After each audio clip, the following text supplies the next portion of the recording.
সালাম আলাইকুম ভাই, আপনি এটা কি করতেছেন? ওয়ালাইকুম আসসালাম।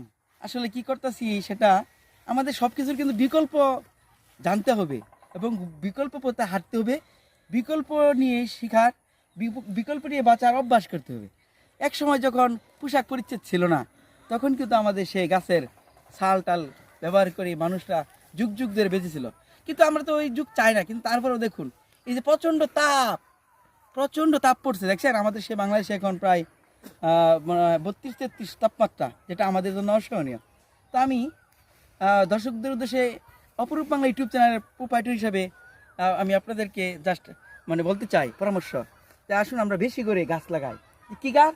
এই যে কলা গাছ। যদি কলা গাছ আমরা রোপণ করি, দেখেন শরীরটাও ঠান্ডা হয়।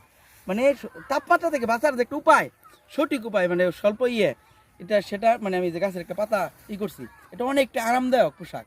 আপনারা এই বিকল্প পোশাকে অভ্যস্ত হন। আর এই বিকল্প পোশাকটা পাবেন কোথায়? নিজেরা গাছ লাগান।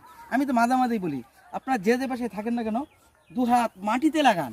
মাটিতে লাগানোর ফলে কিন্তু আজকে সে গাছ রোপণ করছি এবং গাছের পাতায় আমি পরিধান করছি এবং আমার কাছে অনেকটাই ভালো লাগছে। আমি যে নিজ কুড়ে ঘরে থাকি, নিজের তৈরি পোশাক আমি পরিধান করছি, এর জন্য আমি আমার কাছে অনেকটাই গর্ববোধ করছি। তো দর্শক মণ্ডলীর কাছে জানি না কেমন লাগবে।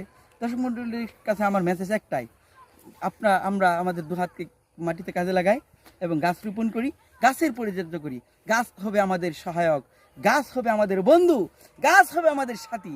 গাছ থেকে আমরা পাই অক্সিজেন, গাছ থেকে পাবো আমরা ফলমূল, পোশাক পরিচ্ছদ, সব কিছু। আর এই কারণে আপনারা গুরুত্ব যদি বুঝে থাকেন, আজই আপনাদের দু হাত মাটিতে লাগিয়ে গাছ রোপণে অভ্যস্ত হন, গাছের যত্ন নিন। ধন্যবাদ সবাইকে।